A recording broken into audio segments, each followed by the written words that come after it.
AM 970 WSTX. Is going to be here as long as we need to be here to provide the essential services to bring the island back.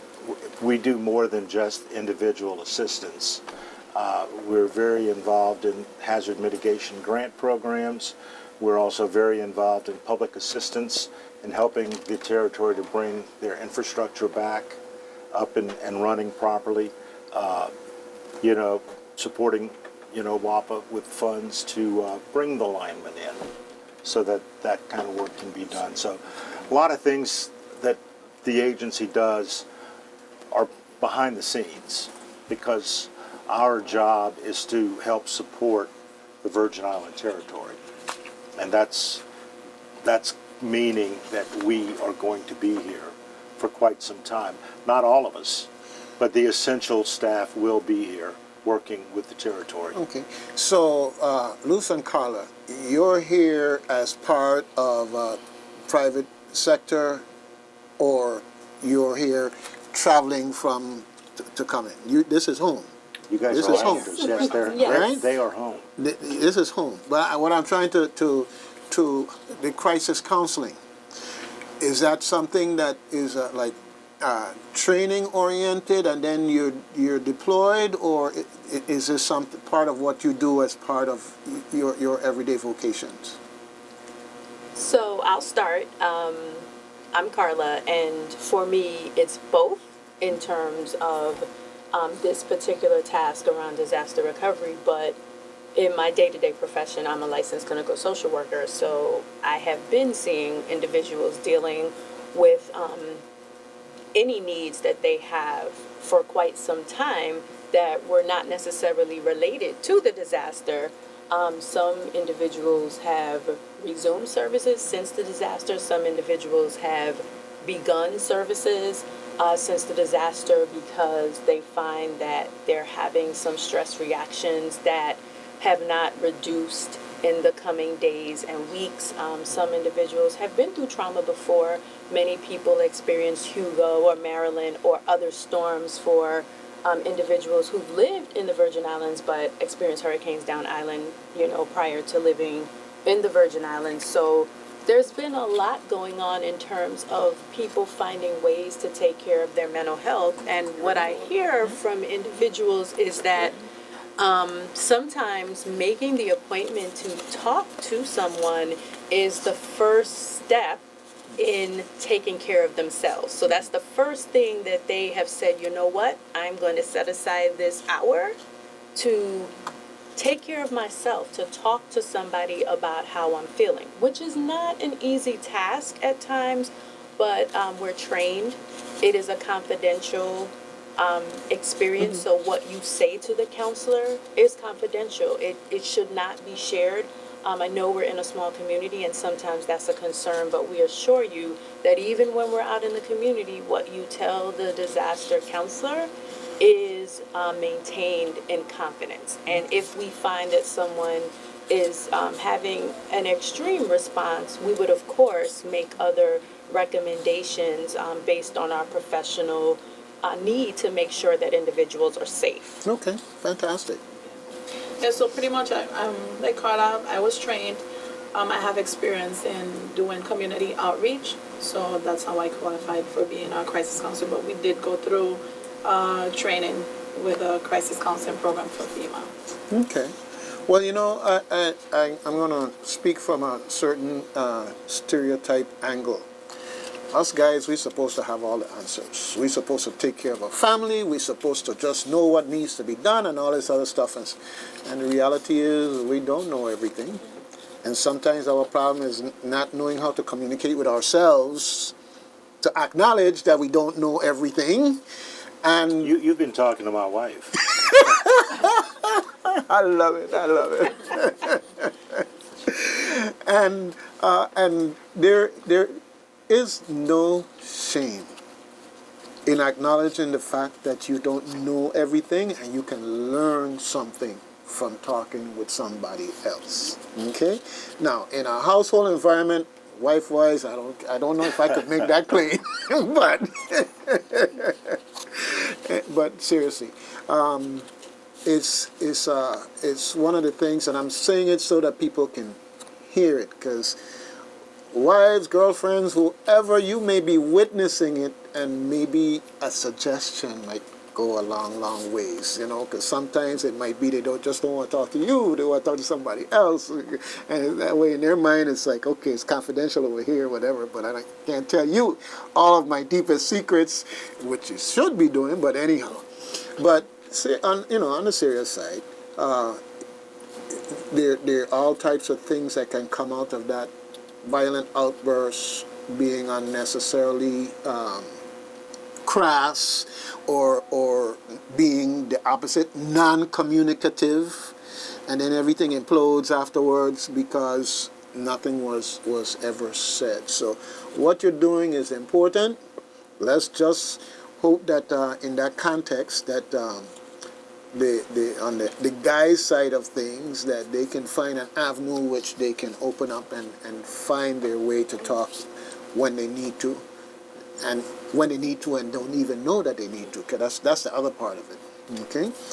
All right, I'm going to take a quick break here, and we'll be back in a moment. Wstx, your community-minded station.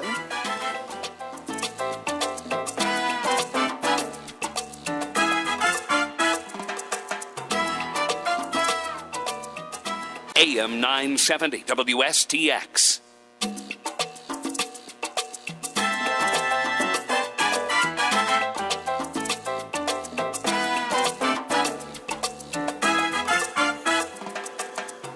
All right, folks, we're back. Hope you didn't go too far to come back to WSTX AM 970, as we're having a fantastic conversation here with Manny and Luze and Carla. And, you hear the term survivors when you use the word survivors, and some folks don't identify with that. I don't see myself as a survivor. That doesn't mean I'm not. I'm just saying that just as a matter of association. Sometimes you think of a survivor and it got to be an earthquake in Chile or something like that, or the fire just burned off the hill and all the homes are gone. You have to go through that. And in some ways we kind of discount what we've been through. And I don't know if it's a Virgin Islands thing, a Caribbean thing, or whatever, but it seems like we have the power to make everybody else's problem so much bigger and more important. Sometimes we're not looking within. All right, so I just want to reflect back on the conversation we're having off the air. Folks, sometimes the best and sweetest conversations are off the air. Well, this was a real good one. Yeah, I know you're hanging on thinking that it must have been some sweet melee or something like that. It wasn't melee. It wasn't fact. Okay, all right. It was fact. It was factual. Okay, so help me as we recap what we're talking about here. So pretty much, what I've encountered in the DRC is not for certain people, certain survivors, is that when we do introduce ourselves as we're crisis counselors, certain victims are like, no, it's okay, I don't need the help, I'm fine. And pretty much we have to reassure them, hey, this is strictly confidential. You can feel free to sit down and talk with us. It's all about confidentiality. And then they do turn and say, okay, come on, let's have a talk. Also, one benefit that I see of crisis counseling is where we see victims that come in and they do need to talk, and sometimes just a matter of just talking to them just for a few minutes, we hear them out, and it's just a matter of just saying to them, they just need maybe some clarity or maybe some direction in doing what they need to do and what they need to take care of. Sometimes, as survivors, we just have so many problems. You're just thinking about, your mind is scattered. You're thinking about so many things. But when you do talk to someone, then once you're done, sometimes with the crisis counseling session, then you're able to just sit back for a moment and say, okay, maybe I should not deal with my problem, this way, I should maybe, deal with it in a different angle. And that's where we step in also in providing them resources that can actually help them with certain situations. And I just want to loop back to using the term survivor. It is important because it helps us to see ourselves as the resilient, empowered individuals that we are. And as a Caribbean people, we are strong people, and we have been through a lot. But sometimes you're right, we do discount what we've experienced because this is not the first time something like this has happened. It happens, not regularly, we hope. But it has happened in the past and people have made it through. But a survivor is someone that's resilient. It's positive, it's strengths-based. It speaks to survivors who are able to get the support they need to make good decisions, as opposed to just speaking about a victim terminology, because then that's a little bit more passive. And we have been through something collectively as a people. We've been through something. We each have our own individual story, and it's important when you've been through something like 2 Category 5 hurricanes in 2 weeks to really be okay with you experiencing your story and not necessarily saying, well, I can't feel so bad because my house stayed intact, but my neighbor lost their roof. Because the reality is, each person can have a strong reaction for whatever reason, and it's still valid. But because we compare and contrast, sometimes those of us who feel we shouldn't feel so bad because not that much happened to us, but a lot happened to everybody in just that, 12 or 14 hours. I don't know how long it was, but it was quite a while of just trying to stay safe and to contain some of the anxiety and the stress throughout the storms. Yeah. The reality is that victims have to be brought back to being whole, whereas survivors, they play a crucial role in bringing themselves back to a whole. Yeah. Well, I'm glad you mentioned the word victim, because I think in my mind, to some extent, we tend to conflate the two. And that's maybe where it is coming from in that context, all right? Well, I appreciate what you're doing in terms of helping us as survivors to marginalize the victimization and focus on the resilience and what we can rise to do out of all of this. And I'm here, and a thought crossed my mind, and I'm trying to keep a straight face, kind of, because something crossed my mind. As crisis counselors, you social workers, and my mind went on Medea and Dr. Phil. If you've ever seen that episode, I guess that's the epitome of a scene where somebody just puts up walls every which way, left and right, and the conversation just doesn't get to happen. Even though it's only TV, but Medea needed to take down the walls.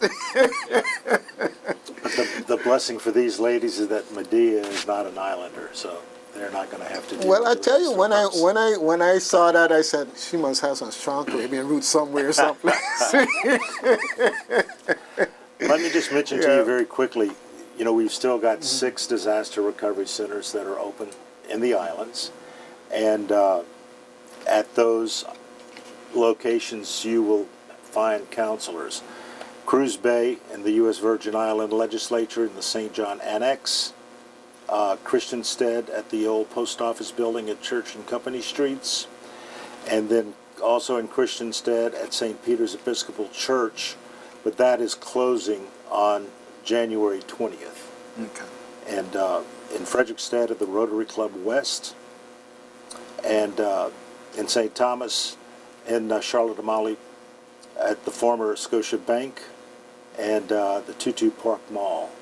So those are all locations where FEMA has the SBA. We've got HUD working with people who need rental properties or they have vouchers. And also, all the FEMA IA or individual assistance team to help you with all of your financial questions.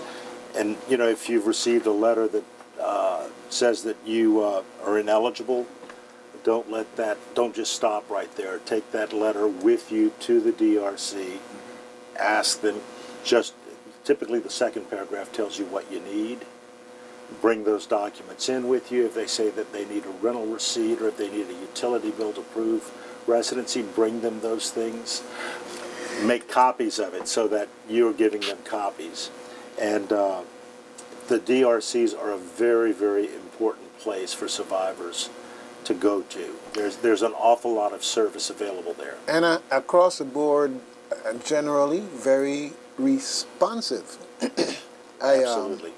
I'm helping my mom deal with SBA in particular, and I took in all my information and everything else. Next thing I knew, I got an email. Next thing I know, it's like, okay, you still got this to do, you still got that to do. And say, you sounding like my mother. All right, so mom is with me in more ways than one. Okay, so but it's all good. It's all good because you get busy. I got a personal correspondence, and they needed like some tax information and other documents or whatever, and I whipped them out and I took them down there yesterday and dropped them off. And I try whenever I go, I already make a copy of everything. That's right. And so I got there, and the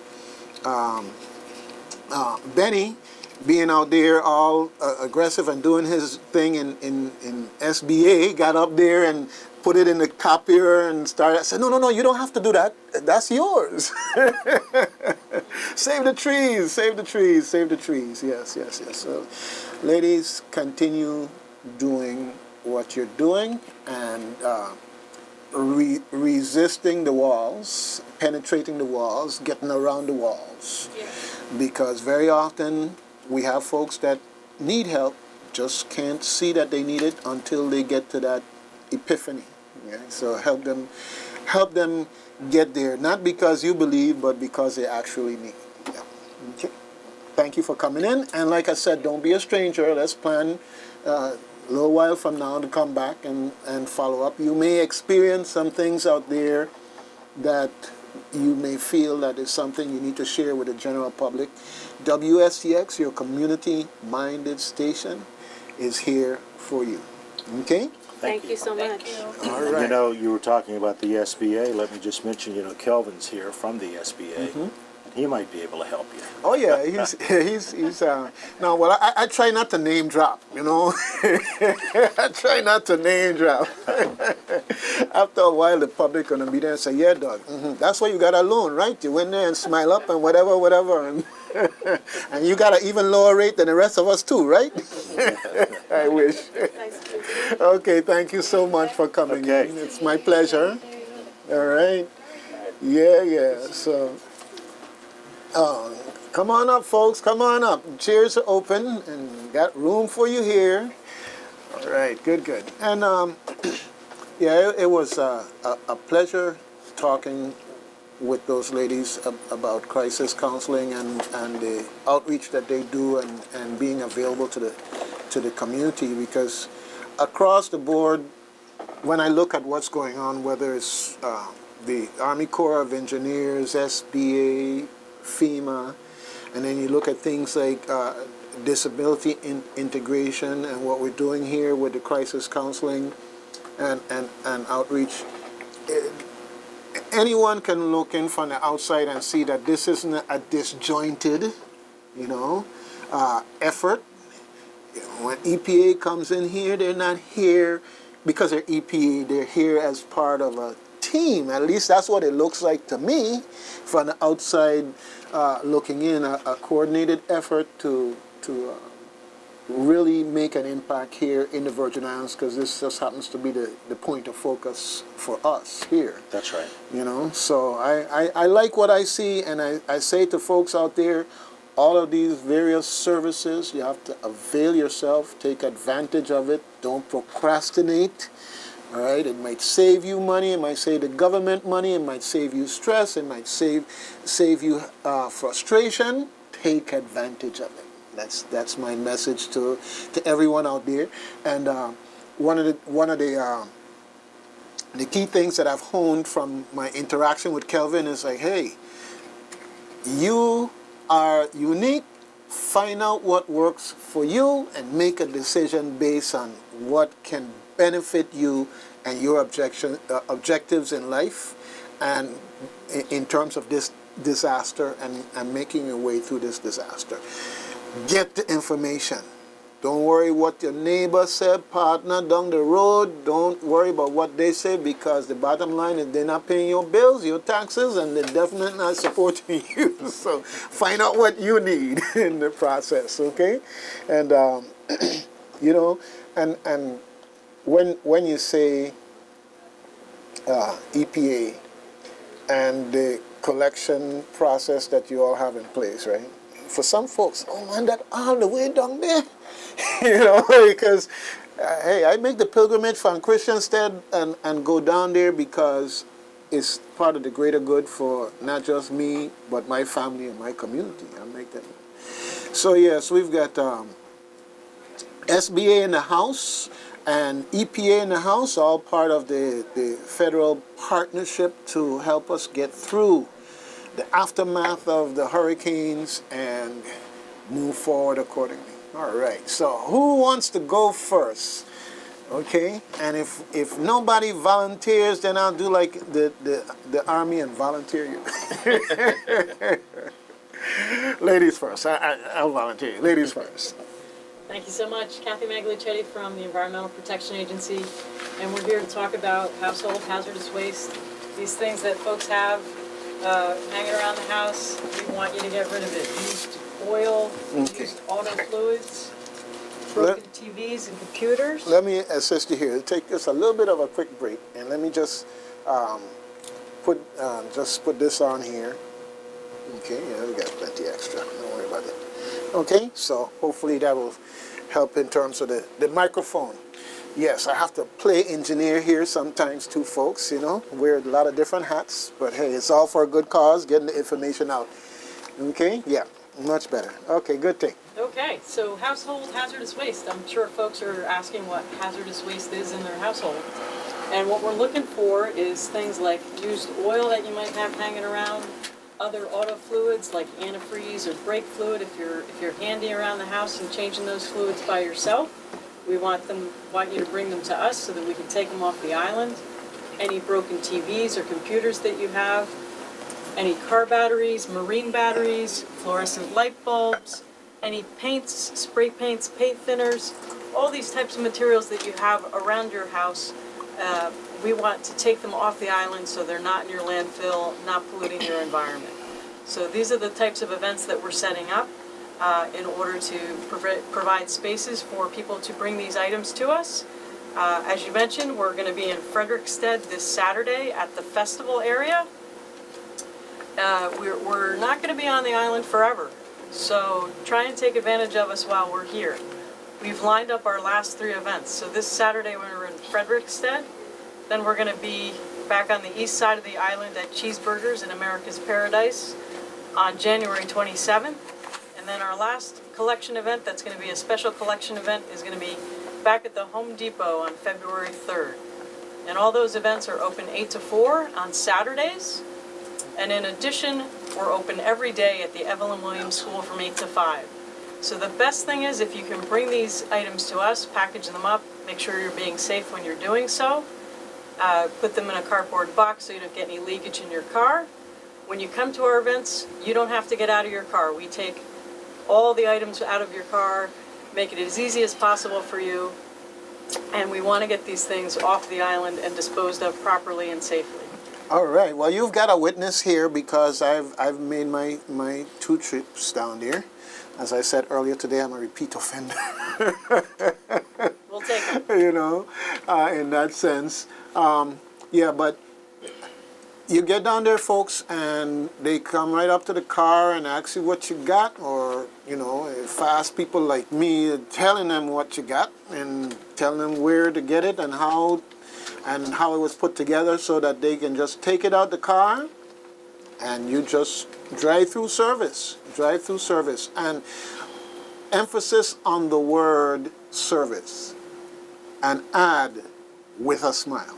At least that's been my experience, so I want to share. Don't be a stranger, folks. Make sure that you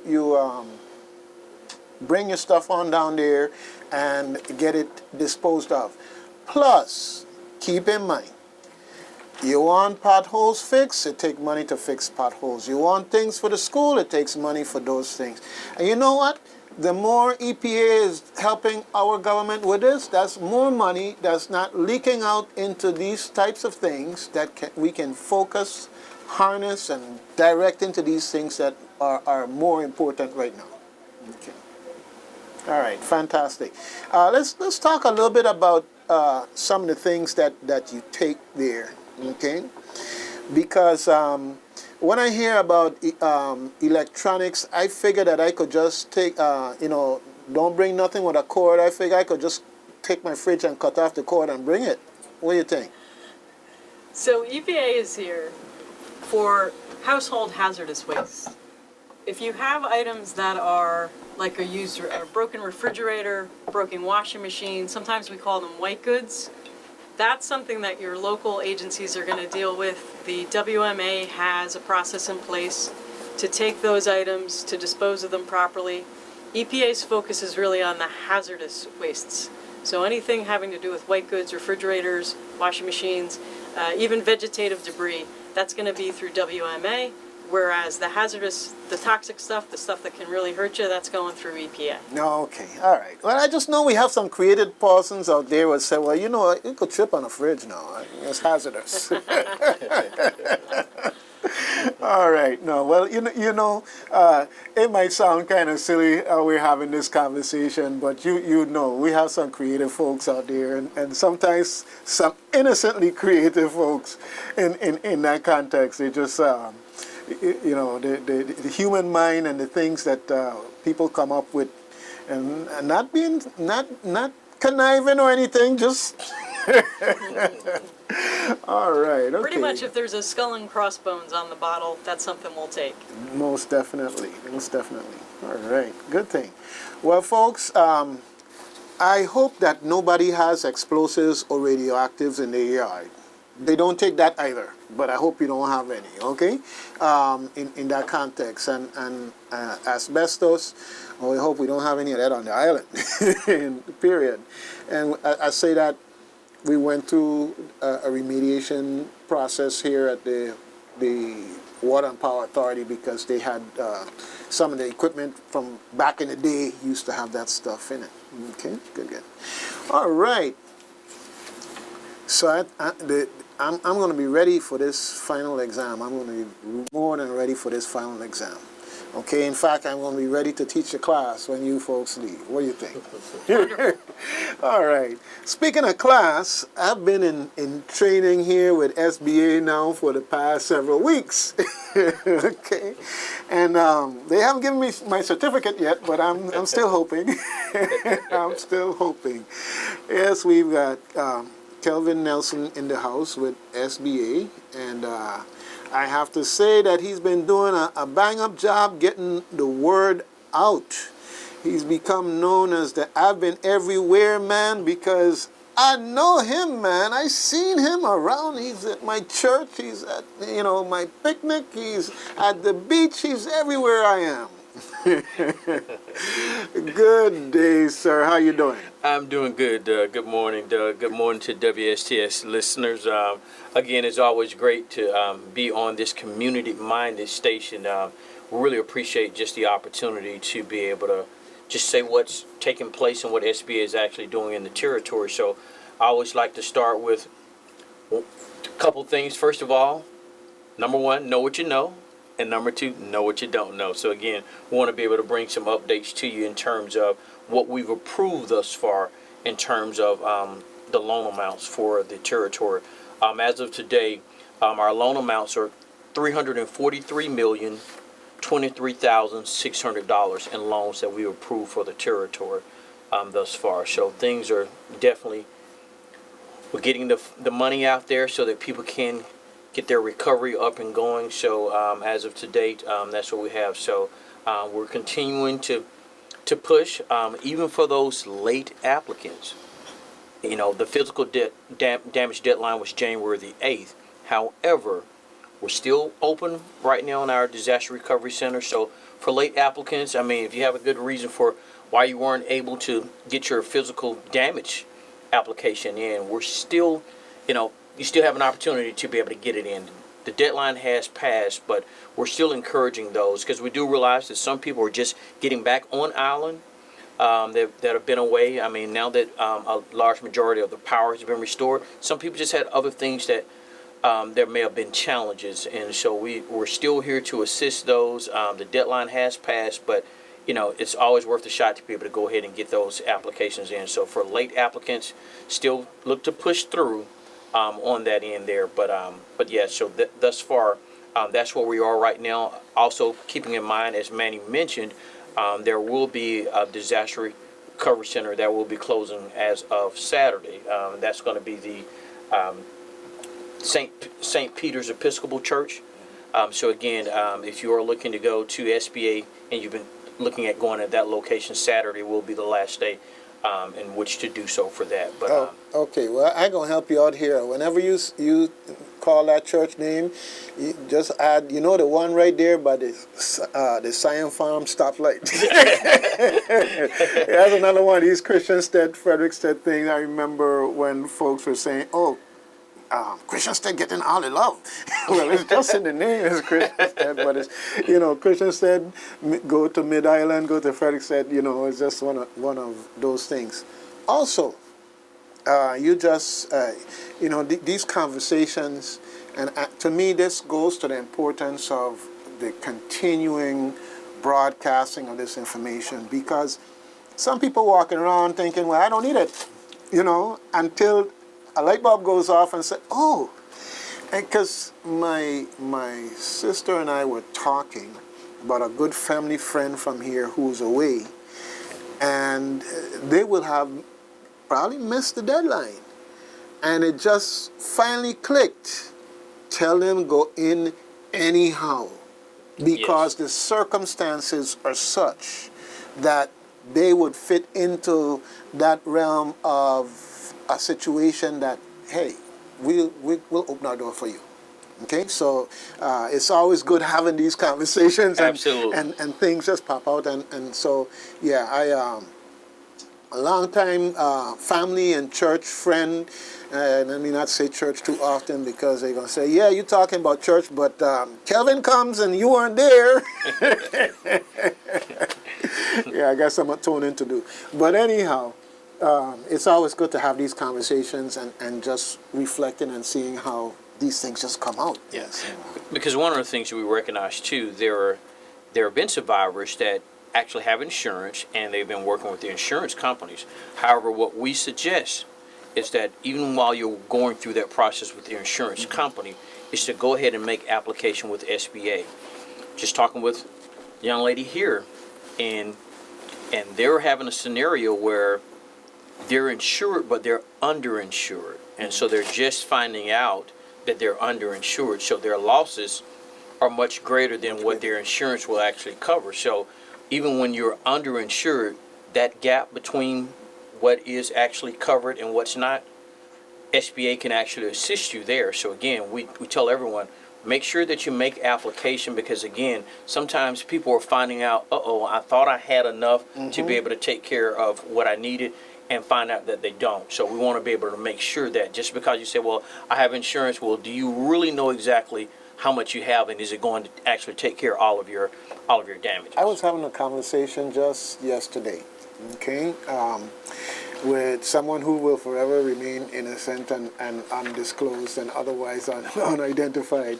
But it was just a funny conversation, and underinsured, the subject of being underinsured came up. And again, the flow of information and for people to understand what it means. Because the person was getting ready to demonize the insurance company. Why don't they notify people and let them know that they're underinsured? I said, it doesn't work like that. First of all, you decide what you want for insurance. If your place is worth $300,000 and you only insure it for $150,000, you can do that. But more often than not, what happened was that a house that cost $150,000 to build 30 years ago Yes. is now $300,000, $400,000 to build today. And so I said to her, I said, in that context, just about everybody is underinsured.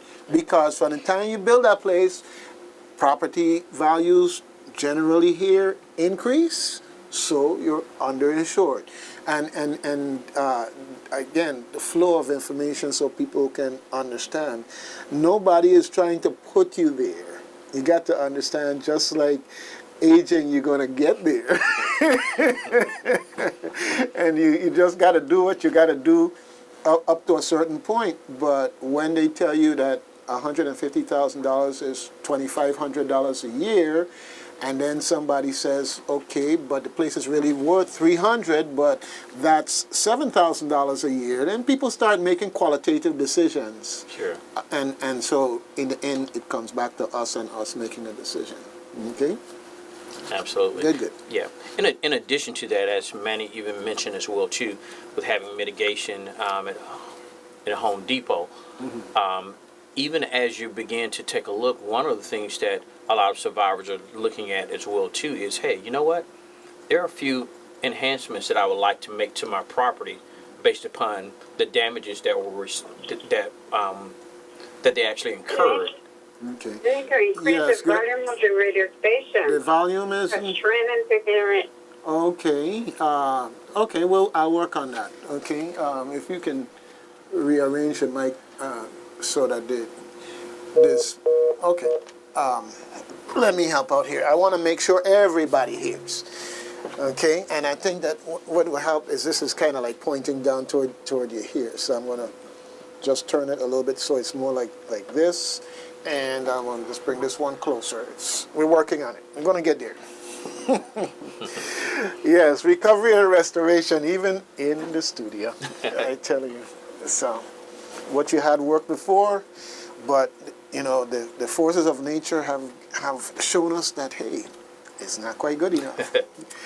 All right. Yeah, but we were talking about mitigation. And one of the things that a lot of survivors are looking at is, how can I actually enhance my property? You know, what are the things that, you know, to help mitigate in the event of another storm taking place? What are things that can be done? Well, the one thing that we do offer is the opportunity for mitigation. So up to 20% above the verified damage, a survivor may be able to actually submit for mitigation. Okay, let's talk about that. Let's talk about that, okay? Because, and I'm going to use a case here that I'm familiar with. So you've got whatever that they've offered you as a loan. And how do you get from saying, you know, it would be good to get some new shutters here, the new windows comes with shutters to protect those windows.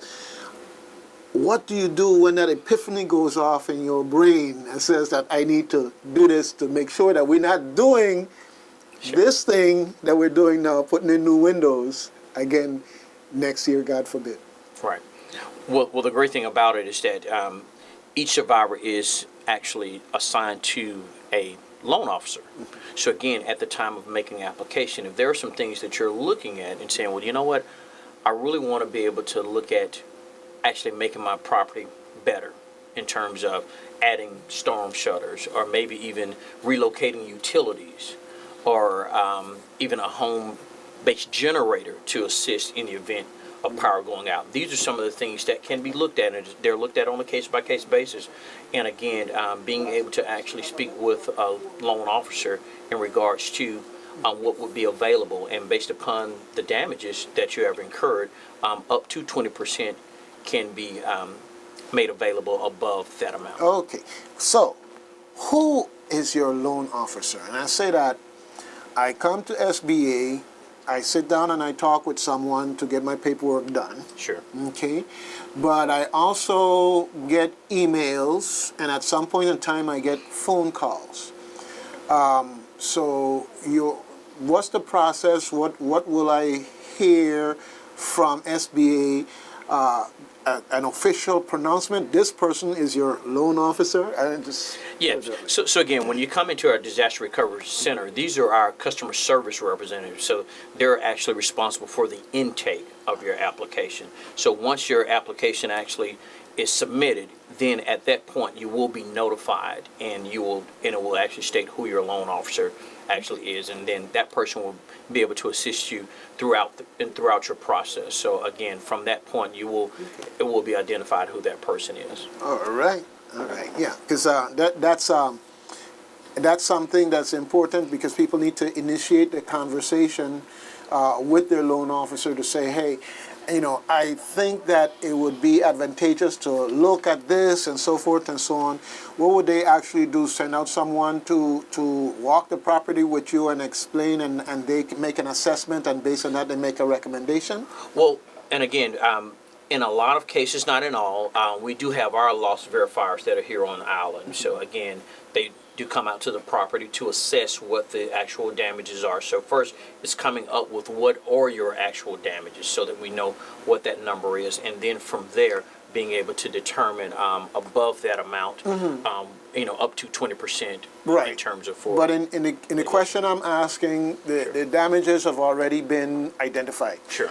I'm specifically focusing on mitigation, like kind of like after the fact, the bulb goes off, and trying to say, well, okay, you should have done this at the same time, but now that it has come up, I want to know, well, how do I proceed, or whatever the case may be. And once I've communicated that, and they will come back to look at the place, or come to look at the place solely in the context of the mitigation at that point in time? Well, it can vary, and based upon what the mitigation is and the amount and what's being looked at, the loan officer will help make a determination if it will require for a loan or for someone to actually come back out and take a look. To actually take a look for those things.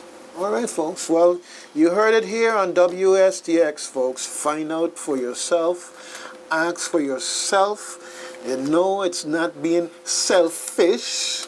It's being prudent. Okay?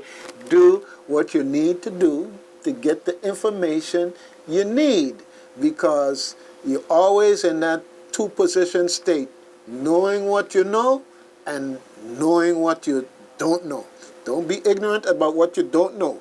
Know what you don't know, because then you can seek the knowledge to get yourself the information you need. Okay? All right. You see how you're going to make a lasting impact in this place? All right? Got people repeating all these little truisms and sayisms and whatever else, okay? One thing that you mentioned a little bit earlier, you talked about disability integration, which is a new term that's being used for people who have, special needs. Let me mention to your listeners that we also have disability integration staff in each of these disaster recovery centers. And if you have a medical need in terms of a specific type of equipment that you might need, you may very well find out in talking to them that you're eligible to receive that from FEMA. So another reason to go to those disaster recovery centers. There's so much potentially available to you, but you need to ask the questions. You need to let them know what you need. Well, the roof could have come off, and as a result, the roof coming off, the special bed that you had, complete with actuators to raise it up and so forth and so on, because you're basically confined to that bed, was destroyed. And when I said destroyed, the water gets into the electronics and whatever else, the salt is gone. So here's a situation where definitely they need to be asking, because not only is it a need, but it's probably going to have to be flown in. in the context of, you just don't go down to the average furniture store and get something like that. We got someone here on call. Caller, Wstx. You're here with FEMA, SBA, and EPA. Good company. Yes. Good morning. I've been following you since first thing this morning. Wow. Very good show today, Doug. Good afternoon to everyone there. I have a question. You're giving some very good information, and I was asked to find out what is the process for a person who would like to use their property, for a rental unit, or someone who is going to be displaced for their property to be refurbished for the construction process. So this family needs a place to stay, and the person I'm asking for want to know what is the process for that. And I did hear at some point some time ago that there is a program that FEMA offers that would assist a person who is willing to utilize their apartment or home or house for a person who is in such a situation. Well, we're Can you go ahead. I think I understand what you're asking. And FEMA's addressing that disaster housing assistance in the territory by providing several options. The one you're talking about is called direct leasing, and what it does is it provides property owners who have rental housing the ability to directly lease that property through FEMA for a family that needs rental assistance. And FEMA pays the bill. FEMA directly writes the check to the landlord. So it's a pretty neat program for someone who has rental property. We also have another program, and it's called the Multifamily Lease and Repair Program. And if your friends have apartments, more than one dwelling, and they were damaged in the storms, this is a chance for them to have FEMA assist in repairing the properties, and then FEMA placing people who need that housing into those apartments. And again, FEMA pays the bill for those people for a period of time, typically about 18 months from the beginning of a storm, or until they're able to get back into their own homes. And so those are the two programs that I would suggest that you or your friend go to the disaster recovery centers and ask about. If they were to go to the DRCs and ask about these two programs, they could get the information they need and be put in touch with the people who can help them rent those properties or repair those apartments and put them back into the market. Because one of the things that we're all dealing with here on the islands is that housing assistance is challenging on an average day. So after a lot of the housing and the apartments have been taken off the market because of damage, it's even harder. So I would strongly suggest working with FEMA, because the government pays the check every month, and it's a pretty easy arrangement for someone who has a home to rent or who has apartments that need to be repaired. Okay. Does that help you? All right. That helps me a lot. That way he'll be able to know what program to ask for, because he's not on island right now. He won't be back until Monday. But at least now I can tell him where to, I know where FEMA was located, but now I could give him the name of the program. Sure. And what he'd be able to, then he could formulate his own questions and make sure he travels with all his documents, whatever it is that he may, need to prove that he has ownership and so on and so forth, and cut that process short. Do you have a pencil and paper? And yeah, that was a help. Okay, do you have... knowing what to ask about. Sure, do you have a pencil and paper handy? That's a big help. You have something to write with handy? Do I have? Something to write with handy. He's going to give you some information. I'm writing as he spoke. Okay. Here's an email address that I would tell your friend off island to contact. It's Okay. FEMA-USVI-MLR. MLR. Okay. And that's at FEMA.DHS, that's for Department of Homeland Security, .gov. So I'll say it again, FEMA-USVI-MLR at FEMA.DHS.gov. He can reach them by email, or he can call 1-800-621-FEMA. Okay. Since he's not on island, and he can ask to be directed to people who can provide him information and help in regards to the direct leasing program. Okay, great. Thank you so much. Sure. You have a blessed day. Thank you. Okay, Okay, good job, Doug. Thank you much. I see we have Robux in UK now. Yes. Well, that's where we came from, and I can prove it. Okay, well, we have to talk about that sometime too. I put something new up there also. You know, it was a whole lot of footage. So, all right. Okay. Great hearing your voice. Take it. Thanks again. Okay then. Good. Take care. Okay. Yeah. And that's something that also bears repeating. Folks, you have property that could be of use to you and help someone. Put it that way because right about now, finding a place to live is a difficult task. I mean, there are folks who are in their destroyed apartments still because they don't have any place to go. That's all they got. And here you have a deal where you may have insurance, you may have a SBA loan, and here you have FEMA, and it's just the guaranteed potential income is one aspect of it, because I know you don't duplicate the services and so forth and so on, but it may just turn out to be an even better deal in terms of how things work out financially if you put your place into the system through FEMA to give somebody a home. Yeah. Great. SBA in the house, FEMA in the house, EPA out of the house.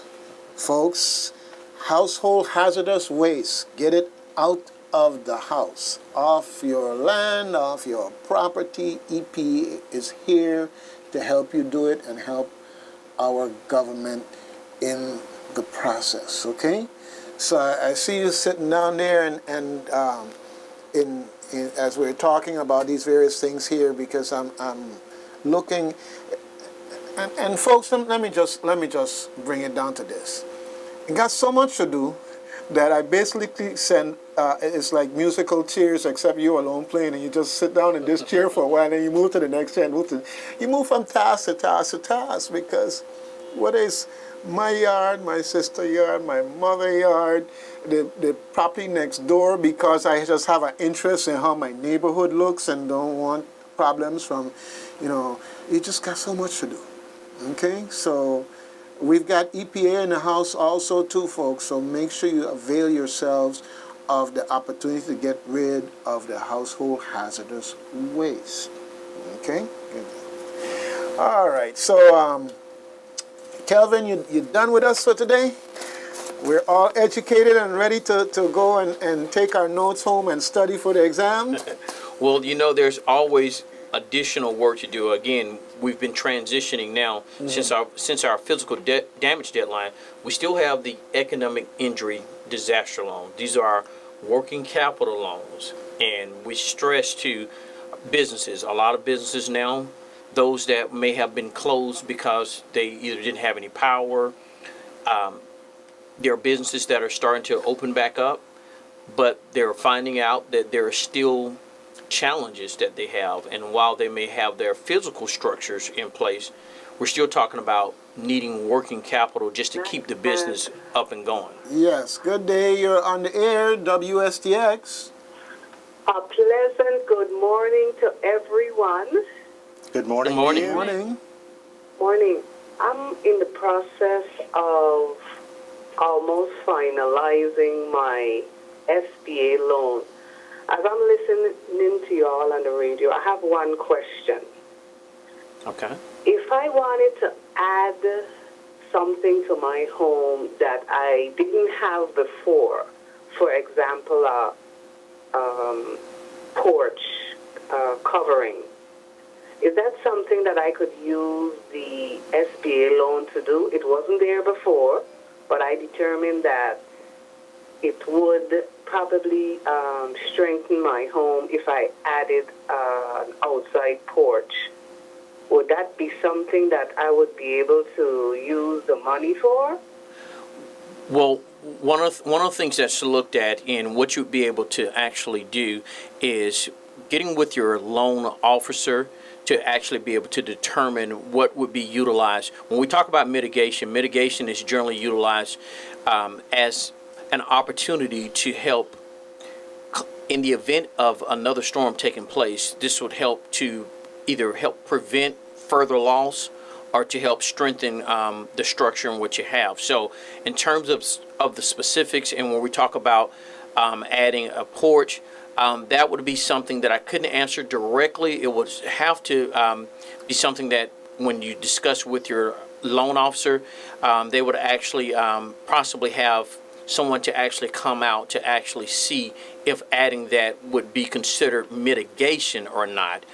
Generally for just additions themselves, our loans are not generally designed for that, but in the form of mitigation, if in some way it was determined that in adding that, like sometimes there may be even raising up a property in terms of elevation, that would be an opportunity for mitigation or storm shutters or other things. So again, to the specifics, what I would say is simply make that information known to your loan officer. They would actually take a look at that and then determine if that would be able to be utilized as a form of mitigation.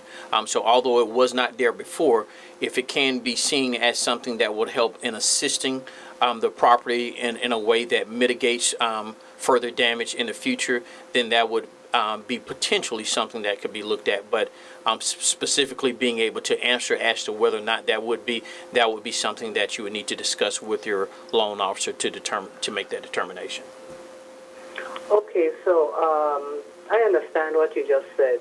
Now, when would I discuss this with the loan officer? Would that be at the time that they're awarding me the amount, or when would be the time? Well, now would be the time. Like I said, so if you're in the process now and you notice and you're looking at things that you think that may be able to help in terms of either strengthening your home or being able to help mitigate future losses based upon what you currently have right now would be the time to actually speak on that. So I would say simply submit that information. You can submit that information either in writing if you already have a loan officer that you've been assigned to, or if you're just simply going through the process, I would simply go back to the DRC and also just state that you would like to submit for that as possible mitigation. Okay, all right. Okay. Okay, thank you very much. All right. Thank you for your call. Okay, bye-bye. Have a great day. All right. Good. Well, you know, it's really. And she asked the question, when? You know, and I'm saying, yeah, when? Well, as soon as you find out, as soon as you realize, because a lot of times you don't realize. Yeah, the sooner the better. Yeah. Yeah, So the sooner we look at. Yeah, I was into this thing about the integrity of the house being the focus of everything, and then this concept of mitigation came in, and it went on and on for a while until said, hey, you know, that's something relevant to me, and that's the point at which I said, like, okay, let's go and find out. Yeah, it's just not always evident that this is something to think about. When it happens, step up and talk. If you don't say something, the opportunity will pass you right by. Yeah. Absolutely. Okay, good thing. Well, you know, this has been a repeat experience, good information flowing, more understanding, and in some cases reinforcement of what you do already understand.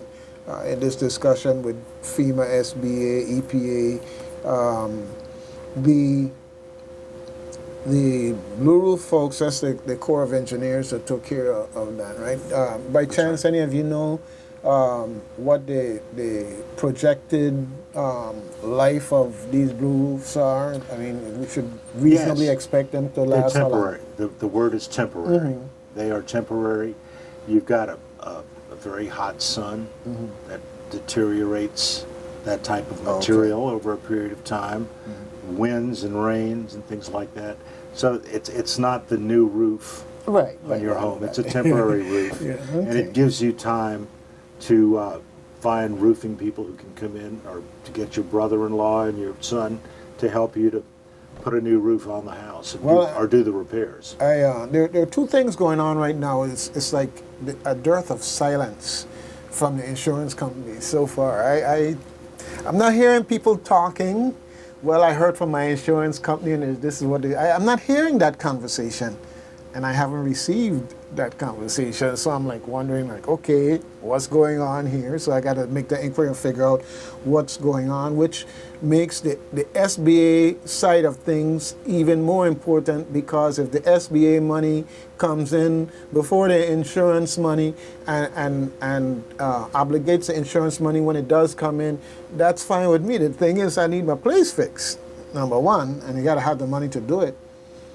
The other challenge I know that we're going to face, and you know, this isn't so much FEMA, SBA, EPA / Corps of Engineers. It's not so much your concern, but there's going to be such a demand for reconstruction-related service, and I don't know that we're ready in terms of the actual people to do the work, to take on what's coming. So it could be a situation where you've got the funding to fix your place, and here we are in another hurricane season, and not a nail has been driven yet, because it's just the demand is just so great. So there are those of us who are watching everything that's going on, and we're concerned. I think everybody's concerned in that context, but the challenge is one to increase the resources available in terms of people who can do the kind of work, and at the same time too making sure you have safeguards in place that no unscrupulous behavior or people who aren't qualified misrepresent themselves and cause problems for people. You know, Doug, as we had mentioned earlier, you know, we've got mitigation folks at the Home Depot. There's new hardware around that you can put on your roof that really holds it down. It increases the strength of the roof exponentially, and they can talk about it. It's not that expensive to buy that hardware. It's brackets, you know, that tie wood to wood. It's certainly worth the time to look at that, and also to be aware that when there is that real heavy push for people wanting to repair their homes, contracting prices are going to go up. And you know, the sooner that you can take care of that sort of repair work, the better. The better. Yeah, most definitely. Yeah, we've got those kind of challenges facing us, and we're going to get through it. It's, you know, it's not gloom and doom. We're going to get through it, but that's the reality. And use qualified contractors. If you have a product from one of the agencies in the territory that qualifies contractors, go to that agency and find out who qualified contractors are. Use builders that you know. If it's Spiffy Bob from North Carolina, be careful. Yeah. You know. Well, licensing and consumer affairs, you got to go through them to get a license. And being a contractor isn't anybody just go up and get a license. You have to be qualified in that sense. That's terrific. You know, and the beyond that, you just have to hope that as an individual personality, that contractor is scrupulous and otherwise that type of thing. Okay, Kelvin, we have deadlines and we have deadlines and we have deadlines. We had the January 8th deadline, which was for physical damage, Correct. homes, renters, businesses. Yeah. Okay, and so a lot of people kept hearing about that deadline. So in their mind, hey, Fema SBA close shop. And I say that because it's a human thing. They keep hearing the deadline, hearing the deadline, hearing the deadline.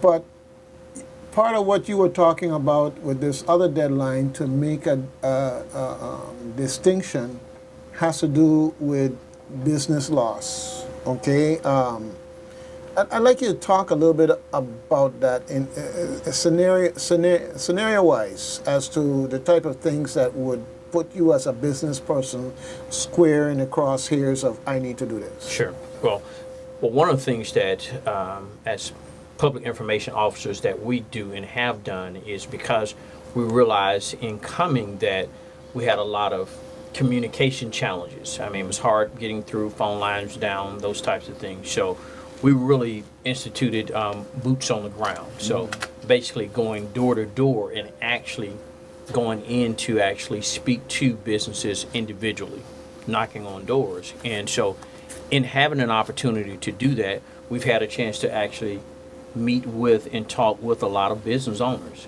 And one of the things that I'll say about this territory, and especially here in St. Croix, is the resiliency that we've seen since we've been here. I've been here for now 3 months, and to see the consistency of the businesses being open. I mean, I've gone into businesses where basically you were greeted with a flashlight and coming in. It was like, feel free to look around. They gave you a flashlight to look around because, again, there was no power, but hey, they were still open.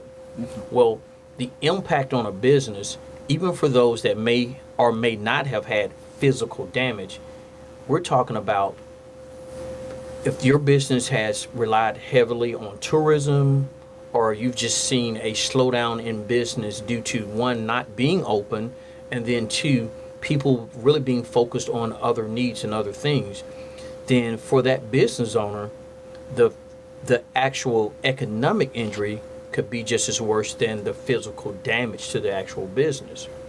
So, give you an example.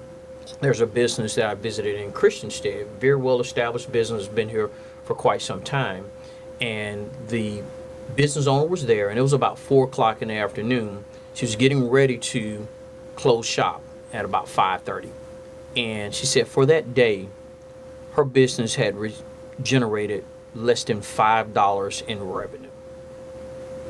Less than $5. Now she still has a lease on the business that she has to pay.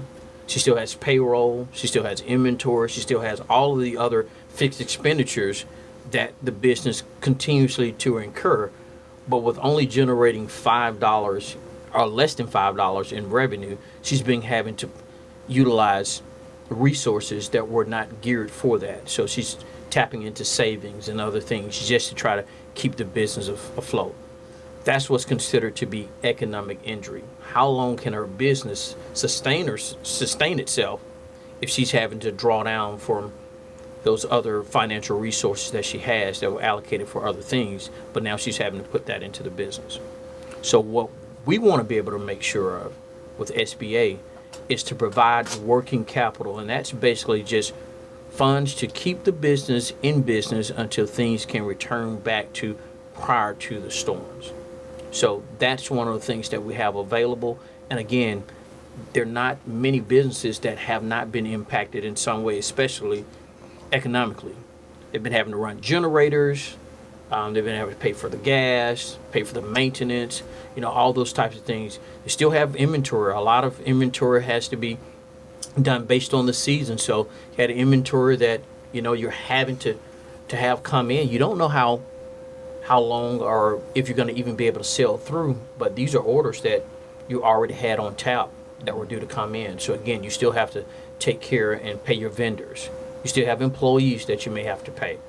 And again, for a lot of businesses right now, they're just not seeing the type of traffic that they had prior to the storm right now. So again, our economic injury deadline is June the 20th, 2018.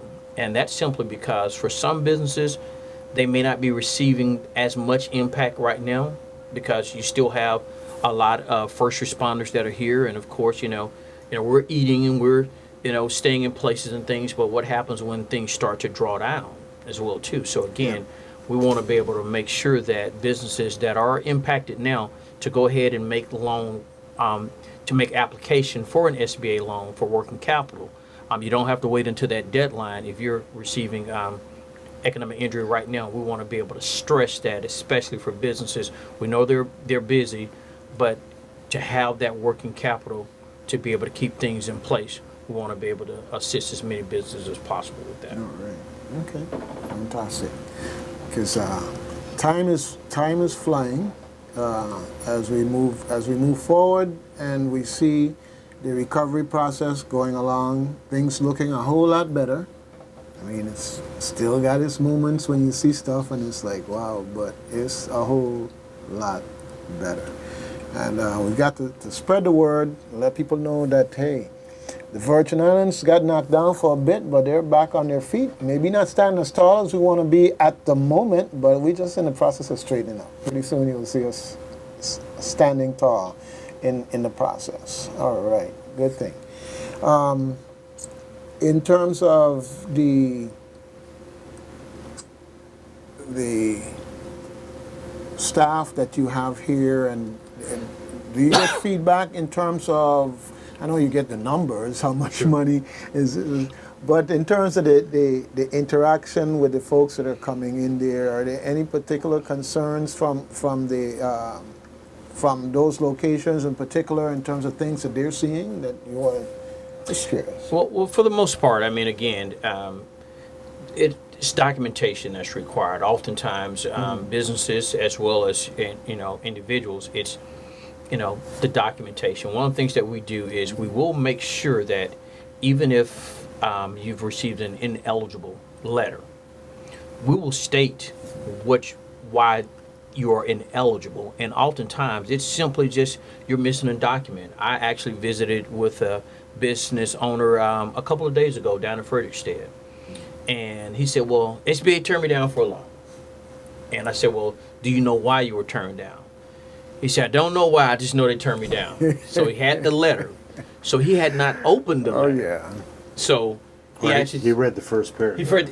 This one hadn't even been open. He just said, I got the letter, I know I've been turned down. I said, well, did it state why you were turned down? I said, no, but I got the letter. He said, let's open it up. I said, well, hey, open the letter up. He opened the letter up, and it simply stated that at this time now we're unable to process your loan because you're missing one document. And as soon as you return that document, we can actually move forward. He said, oh, so they didn't terminate? I said, no, we're just missing one document.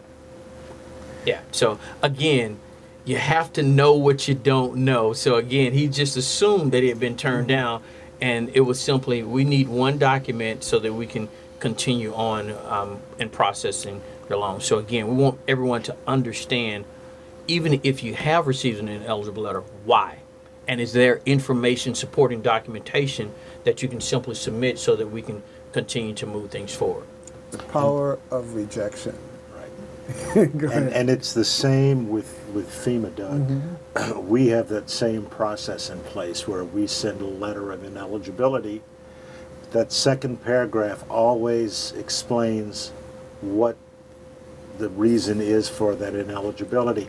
And typically that second paragraph will start off by saying, you need to prove residency.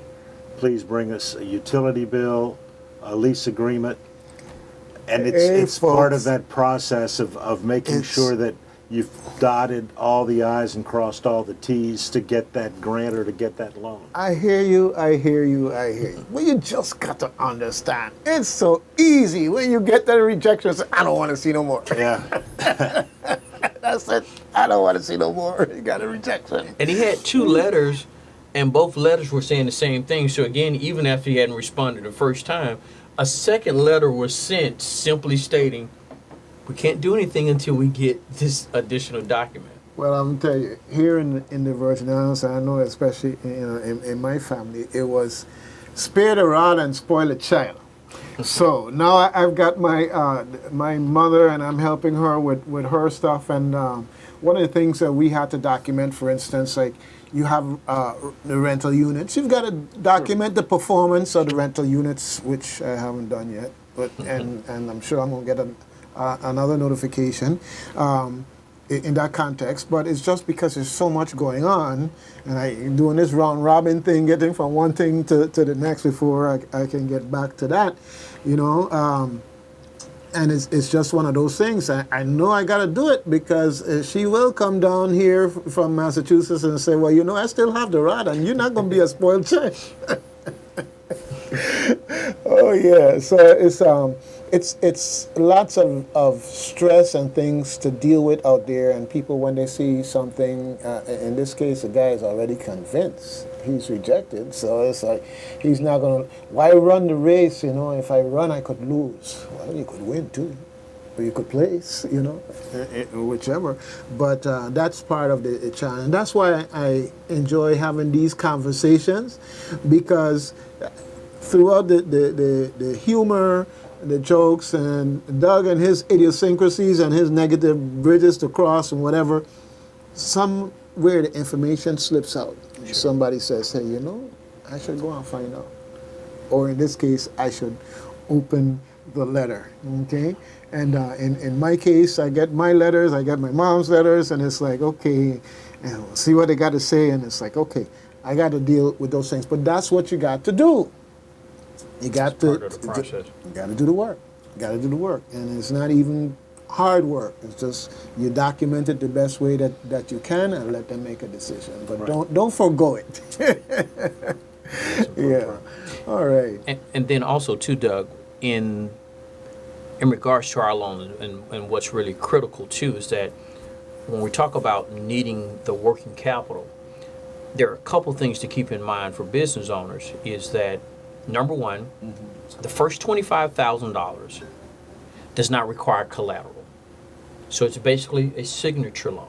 So as long as you're qualified, the first $25,000 does not require any collateral. In addition to that, our first payment, the first payment is not due until 1 year from the anniversary of actually signing the promissory note. So again, if you're in need of capital to get your business infused and up and going, the first payment is not due until a year from now. So for a business owner, that's great. You can focus in on doing what's needed and allowing for things to start to get back to normal without even having to worry about the first payment. Interest rates as low as 3.305% and terms up to 30 years. So again, we're talking about, I've talked to businesses who initially, they actually utilize credit cards. They're like, hey, you know what, I had to just kind of get some things going, and they max their credit cards out. Yeah. Well, we're talking about very high interest rates, 19%, 20 plus percent interest. And guess what? There's not 12 months before a payment is due. Exactly. You know, so again, business owners, we want you to really, really, really consider taking the time out and making an application with SBA, getting the necessary documentation in so we can assist you with working capital loans to be able to, further in the recovery, as well as give you time to be able to allow for things to get back to normal, because your first payment is not due for 12 months from the date of signing the promissory note. Well, the interest rates, all you got to do is do the math. The interest rates are killer if you're trying to do everything with the credit cards, and if you can leverage what SBA has to offer so that you don't have to go down that road, you got to do it. It just makes economic sense. And as we speak now, another thing came back to me, someone I was talking with, and in my mind, I believe that they did not apply for physical damage, which is unfortunate. You know, and again, we come back to the discussions. We talk about melee with what the neighbor had to say and the person down the road. And the bottom line is, your circumstances are unique. But now that we're focusing more so on the economic damage, they say to businesses out there, document, apply, because one thing this guy, I forgot his name, what is it? Kelvin Nelson? Yeah, that's a guy. He told me, it's like, you don't have to take it if they offer it to you. There you go. Little, all, or none. Yeah. That's right. You don't have to take it. But if they say we got it for you, you can make that decision, pull the trigger or pull part of the trigger, whatever the case may be. Okay? All right. Wstx, you're on the line. Yeah, good morning, girl. Good morning. Yeah, I have one question for the STA guy. Okay. Can I double up on my payment per month? Can you double up on your payments per month? You sure can. There's no prepayment penalty. So again, it's up to you. So even before your first year comes up, if you want to take care of everything before that first payment is due, or by the time that comes up, you certainly have the right to do so. So yeah, so there is no prepayment penalty, and there are no closing costs associated with our loan. So yeah, so it is totally up to you in terms of what your needs may be and how you want to look at in terms of repayment. Okay, thanks. I appreciate it. Okay. All right. Have a great day. Okay, though. All right. Yeah, and you know, and we talk about this every time.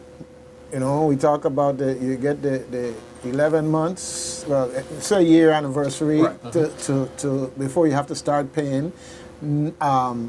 No closing costs, no, you know, all of these things that if you went through the regular loan process, sure. you'll be subjected to sure. in certain ways that makes it a big qualitative difference in terms of your source of funding and what the liabilities are with it. Right. Okay? Mm-hmm. Yeah, the SBA is such an important part to the recovery and the rebuilding.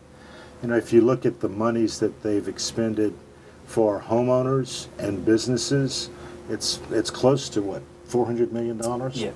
Which is a $500 million to help revive an economy and to help people, you know, repair their homes. It's a very essential program in any disaster. Okay.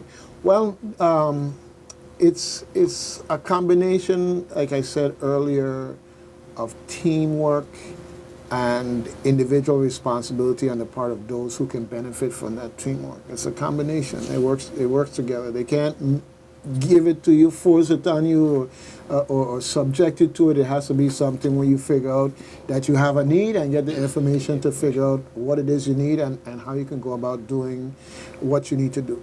You know, we've been having this conversation and time just flew on by here. I see in a couple of minutes it's going to be noon.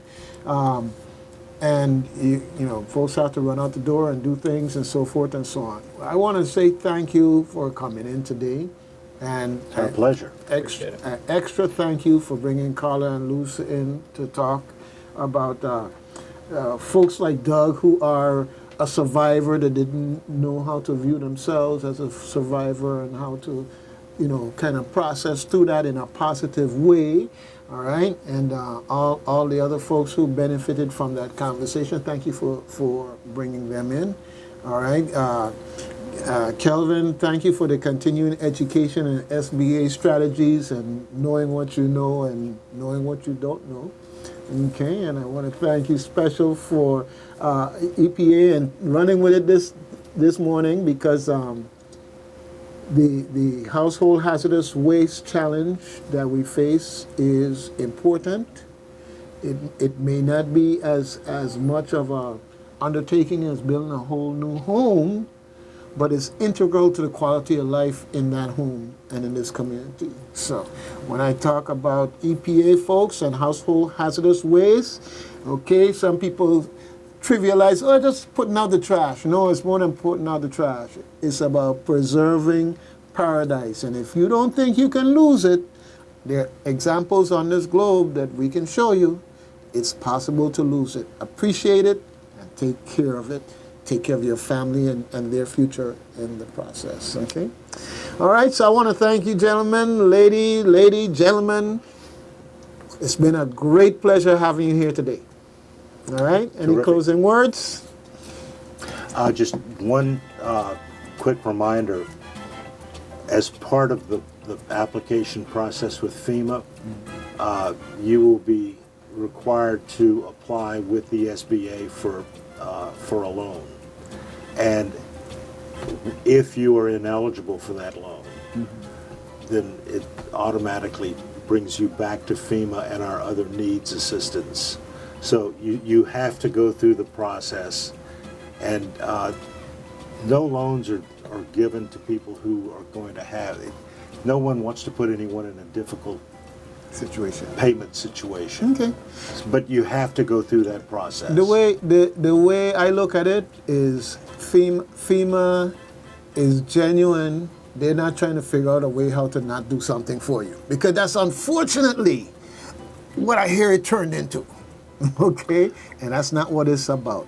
They want to make sure that they have a process where they can determine the neediest, and for the neediest, we do the most. And those who are able to get help and help themselves, well, that's a relationship we try to cultivate. And, I put out my customary disclaimer. No, I ain't looking no job with FEMA or SBA. Okay? EPA neither. Okay? So Doug isn't here saying what they want to hear because he could get a job. No. It's just good information that everybody needs to know. It is. All right. Thank you so much. Until next time, because as we continue with recovery and restoration, there will be a next time. All right. Thank you again, Doug. Thank you. Good. Thank you.